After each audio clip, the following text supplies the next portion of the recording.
Bonjour à toutes et à tous, bienvenue à Parlons-en, le podcast audio de la rédaction d'Espace Social Européen. Cette semaine, j'ai le plaisir d'accueillir Philippe Lamoureux, directeur général du LEM. Bonjour Philippe. Bonjour.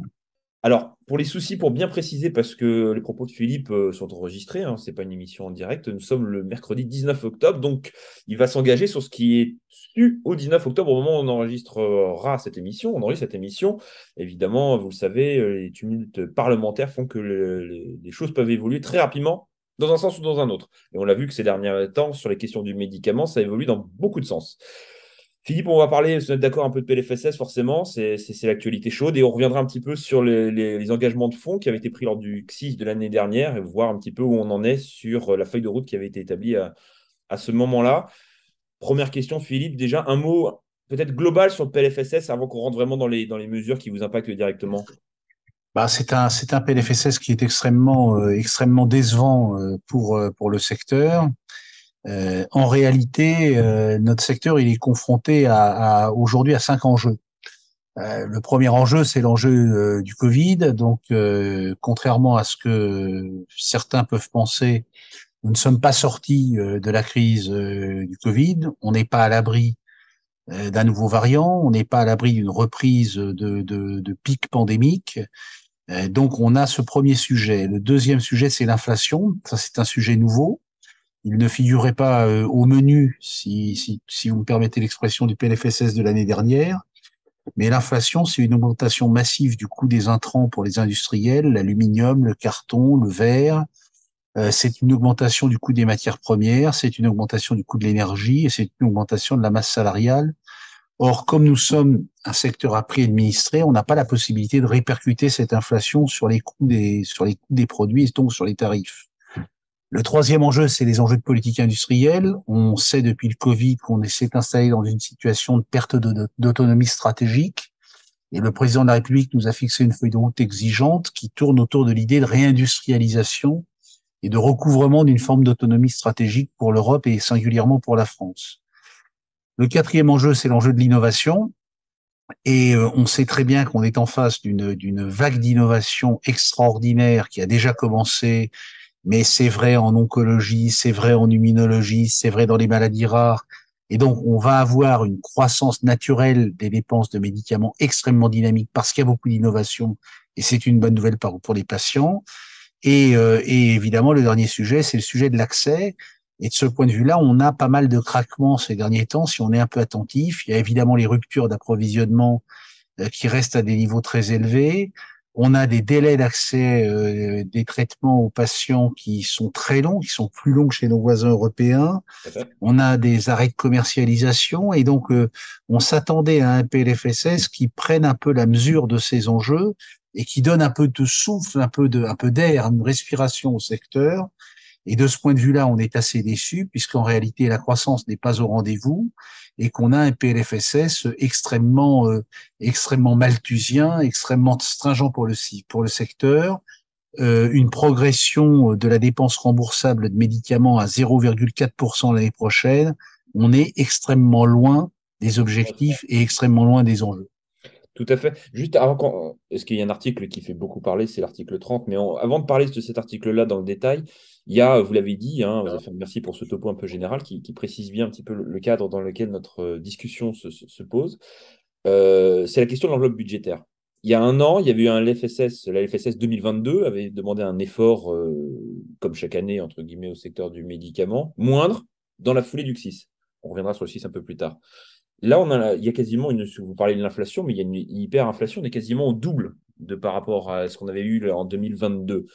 Est-ce que vous étonnez de cette nouvelle orientation? Est-ce que c'était entre guillemets un peu un effet du moment en 2022? C'était une parenthèse un peu enchanteresse et maintenant on revient au rythme qui était ceux pré-Covid? C'est quoi alors votre analyse sur cette... J'espère bien que non, mais c'est vrai que d'abord, le secteur du médicament est soumis à une très forte pression des régulateurs depuis 15 ans. Oui, Donc, on n'a pas attendu l'inflation ni ce PLFSS pour s'apercevoir qu'on était lourdement mis à contribution. Je vais pas vous noyer sous les chiffres, je vais juste vous en donner un qui me paraît assez symbolique. Il y a 15 ans, le médicament, c'était 15% de l'Ondam. Cette année, c'est historique, on va passer sous les 10%. Ça veut dire quoi? Ça veut dire que le médicament a cru beaucoup moins rapidement que l'Ondam général et que, en réalité, comme on a augmenté moins vite, on a décapitalisé le médicament. D'après nos évaluations, on l'a décapitalisé d'environ 6 milliards d'euros. Et ces 6 milliards, il nous manque aujourd'hui pour faire face justement à l'innovation, pour faire face à l'inflation, pour faire face aux enjeux industriels.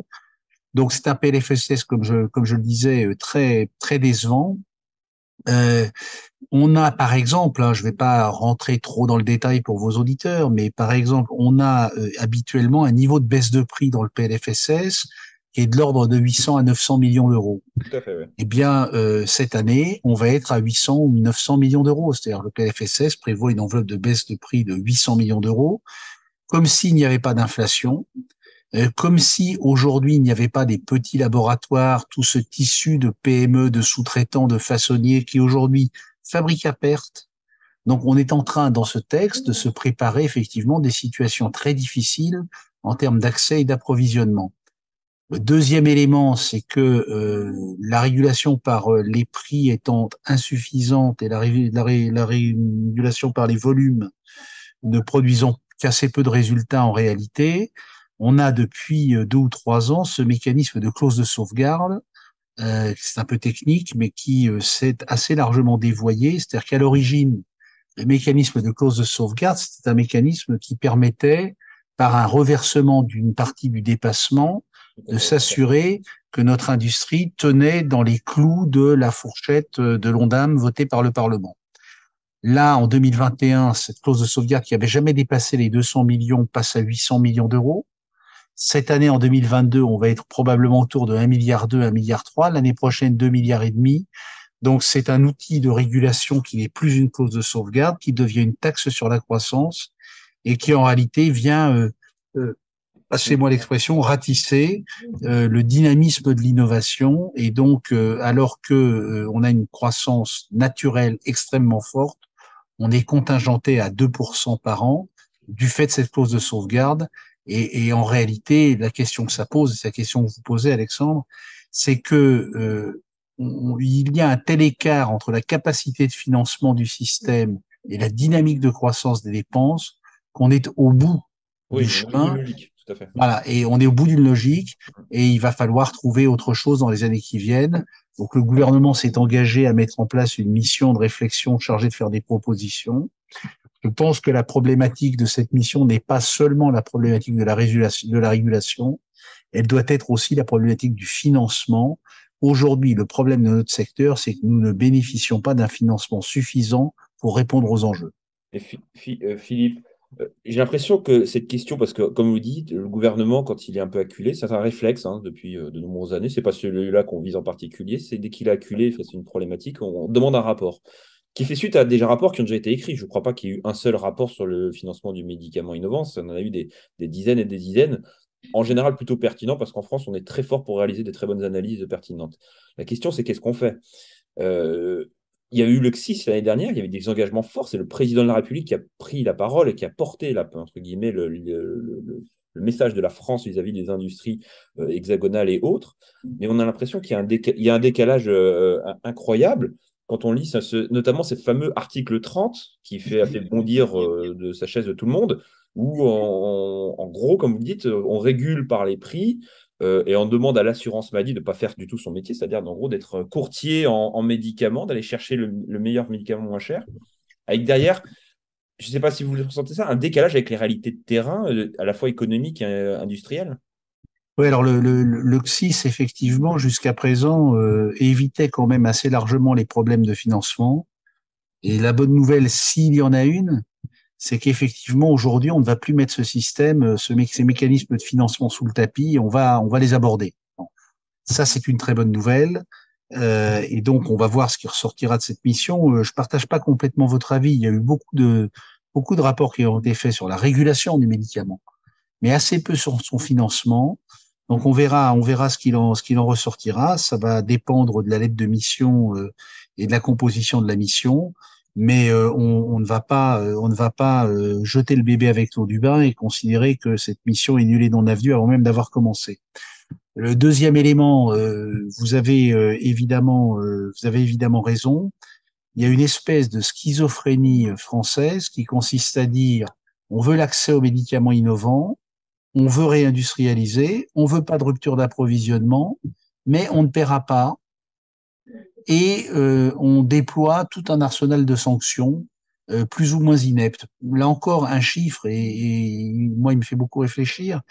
Il y a 15 ans, pour reprendre toujours ce critère, la taille du marché français et la taille du marché allemand est à peu près la même. Il y avait un marché de 23-24 milliards d'euros en France et en Allemagne. 15 ans plus tard, qu'est-ce qu'on constate? Le marché allemand est passé à 40 milliards d'euros parce qu'il y a eu beaucoup de croissance. Le marché français est resté à 25. Donc la France, qui était en compétition avec l'Allemagne, même taille de marché, 20% de population en moins, la France était un pays attractif. Ouais, c'est Aujourd'hui, ça. on a décroché. Et il y a un chiffre qui le démontre bien, c'est le nombre de nouvelles molécules fabriquées dans nos deux pays. Et l'Allemagne attire 4 fois plus les investissements de production de nouvelles entités que la France. Donc on a décroché et il va falloir réconcilier effectivement les deux exercices.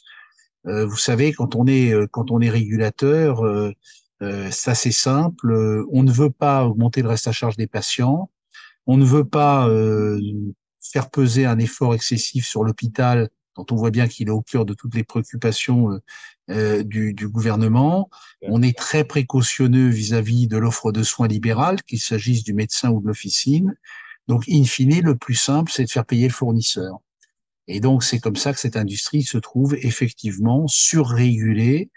Mais là, je le dis très clairement, on est véritablement au bout du système. Cette année, peut-être, on espère que c'est la dernière année, on espère que ce n'est pas l'année de trop. Si on n'a pas, si on ne rebondit pas, eh bien, en réalité, ce qui va se passer, c'est que nous allons devenir un comptoir de vente et il va falloir renoncer à toutes nos ambitions industrielles. Il va falloir renoncer à s'approvisionner localement. Il va falloir renoncer à accéder rapidement aux innovations. Et donc, c'est ça qui est en jeu. Et derrière tout ça, évidemment, il y a des patients et il y a de la santé. Et question, vous qui avez été un observateur, enfin observateur de ce qui se passe en Europe et à l'international, cette dynamique française, elle est propre à notre pays. Nos voisins, eux, entre guillemets, se réarment sur le volet industriel ou pas du tout? Alors la situation, elle est compliquée partout en Europe aujourd'hui, hein. Elle est compliquée en Allemagne, elle est compliquée en Italie. Donc on ne peut pas dire que la France soit un cas isolé. Par contre, ce qui fait la particularité de la France, c'est que nous avons enclenché le mouvement il y a 15 ans, là où nos voisins sont dans la difficulté depuis un an. Donc on va dire qu'on a 15 ans d'avance dans la surrégulation et que ça, c'est assez spécifique à la France. Et donc, on parlait de régulation. Il y avait une promesse qui avait été faite. Il y a beaucoup de dossiers qui sont un peu symboliques sur les questions d'accès aux soins, aux médicaments. Il y avait le fameux délai, les questions des délais qui avaient été au cœur des discussions entre le gouvernement et vous lors du fameux CSIS. Et avec cette question et cette volonté de raccourcir le délai d'accès. On prenait souvent en exemple l'Allemagne, avec des délais d'accès. De mémoire, vous me corrigez, est-ce que vous avez la meilleure mémoire des chiffres que nous? Que moi, en l'occurrence, je crois que ces délais d'accès étaient de 170 jours, là où en la France, on était presque au double. Est-ce que un an après, les échanges, les travaux que vous avez pu monter, que ce soit avec l'HAS ou d'autres, ou le CEPS, ont fait qu'on commence au moins sur ce point-là, à défaut d'être très bon sur l'outil économique, on commence à progresser? Alors d'abord, je vais effectivement corriger vos chiffres, c'était bien pire, Ah, puisque l'Allemagne était à 135 jours entre l'AMM et l'accès et le prix. La France est à 500 jours. ah oui, c'est pas du simple au double, c'est simple. Donc c'est pratiquement du simple au quadruple et donc on a peu progressé. On a peu progressé parce que du côté de la Haute Autorité de Santé, les délais dans un premier temps sont plutôt raccourcis, avec maintenant une difficulté qui est que vous savez que la Haute Autorité, il y a deux commissions qui interviennent et si elles deviennent asynchrones, ce qui est en train de se passer en ce moment, on prend des délais. Mhm. Le deuxième élément, c'est que compte tenu de la dureté de la régulation en France, les négociations de prix sont beaucoup plus longues et beaucoup plus difficiles qu'ailleurs en Europe. Le troisième élément, et celui-là, il est totalement incompréhensible, c'est que vous savez que la directive européenne prévoit 180 jours entre l'AMM et la fixation du prix. Oui. Quand vous avez 90 jours pour publier un prix au journal officiel, Vous amputez déjà la moitié de vos délais pour des choses qui relèvent uniquement de la bonne organisation administrative. Donc ça, c'est totalement incompréhensible. Donc on est loin du compte. L'assurance maladie a publié un rapport fort intéressant dans Chargé Produits sur l'accès d'une douzaine de médicaments innovants, Tout à fait. en montrant que ces médicaments étaient rapidement accessibles. Et c'est vrai que la discussion qu'on a souvent avec les autorités, c'est qu'on a la chance en France, et il faut le reconnaître, d'avoir une procédure d'accès précoce qui permet aux médicaments d'avoir accès aux patients avant même leur AMM. Oui. Et donc, les patients vont avoir accès à ces produits. Simplement, cette procédure très particulière dont on est très content en France ne permet pas de comparer la France à ses voisins. D'abord parce qu'elle ne profite qu'à très peu de produits, les plus innovants, et parce qu'ensuite, elle ne permet pas, cette procédure, de rejoindre la population cible. C'est-à-dire que votre médicament est accessible, mais pas à tous les patients qui y sont éligibles. Donc, c'est un mécanisme qui répond assez partiellement, en réalité, à l'incurie du système français. Oui, donc c'est très segmenté comme approche. Absolument. Mais un commentaire un peu en guise un peu de conclusion, parce qu'on va arriver au bout de notre émission. Mais Philippe, c'est un commentaire que je fais, vous n'êtes pas obligé, on est en on, donc vous n'êtes pas obligé de le dire. On a le sentiment quand même que les relations se sont améliorées entre les industries et le politique, surtout à la sortie de la crise sanitaire. On rappelle encore les engagements du président, mais pas que, hein. Il y a d'autres acteurs lors de la campagne présidentielle qui s'étaient un petit peu engagés pour vous réarmer, entre guillemets, réarmer l'industrie du médicament français. On a l'impression que ça coince une fois qu'on arrive à la case d'administration. Comment est-ce Non, que je vais pas vous faire un long commentaire sur le concept d'état profond. En réalité, j'allais dire que la période qu'on traverse, c'est un petit peu la fin du en même temps. C'est-à-dire que, effectivement, on a une espèce de schizophrénie politico-administrative qui fait que d'un côté, on a très envie d'avoir des usines, d'avoir des sites de prod, d'avoir de l'autonomie et de la souveraineté. Et donc, on déploie un arsenal de mesures d'incitation à l'investissement côté Bercy et notamment côté ministère de l'Industrie. Malheureusement, quand on arrive à la case PLFSS, les régulateurs ont pris de très mauvaises habitudes qu'ils peinent à changer.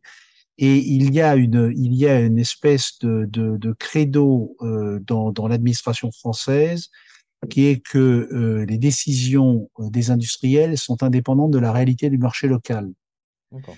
Et il y a cette espèce de méconnaissance de l'économie de marché, je suis désolé de le dire avec ces mots-là, qui fait que les décisions qui sont prises par les régulateurs sont très lourdes de conséquences, sont extrêmement mal comprises par les décideurs internationaux, et que effectivement, il y a cette espèce de plafond de verre où on n'arrive pas à faire comprendre aux autorités qui nous gouvernent que, eh bien, en réalité, on a besoin d'une cohérence entre les enjeux industriels et la volonté macroéconomique et la régulation, parce que si vos produits ne sont pas disponibles sur le marché national et si les prix sont plus bas qu'ailleurs, alors que la France est le pays le plus référencé à l'international, eh bien, vous êtes en situation de perte d'attractivité. Bon, en tout cas, on vous souhaite que alors les études, tous les travaux qui vont mener sur la réflexion autour du financement du médicament, vous avez déjà des dates? Nous, c'est tellement récent que là, on n'a pas encore d'idée. C'est juste. Non, on nous annonce une mission imminente. Pour l'instant, nous, on est surtout dans le tunnel du PLFSS. Alors, on est passé rapidement parce qu'on n'avait pas beaucoup de temps, mais on a réussi effectivement à faire retirer ou aménager certains articles qui étaient complètement fous. Je pense notamment à l'article sur les appels d'offres, hein, Ah, le ce fameux. qu'on appelle le référencement. Vous en avez dit un mot.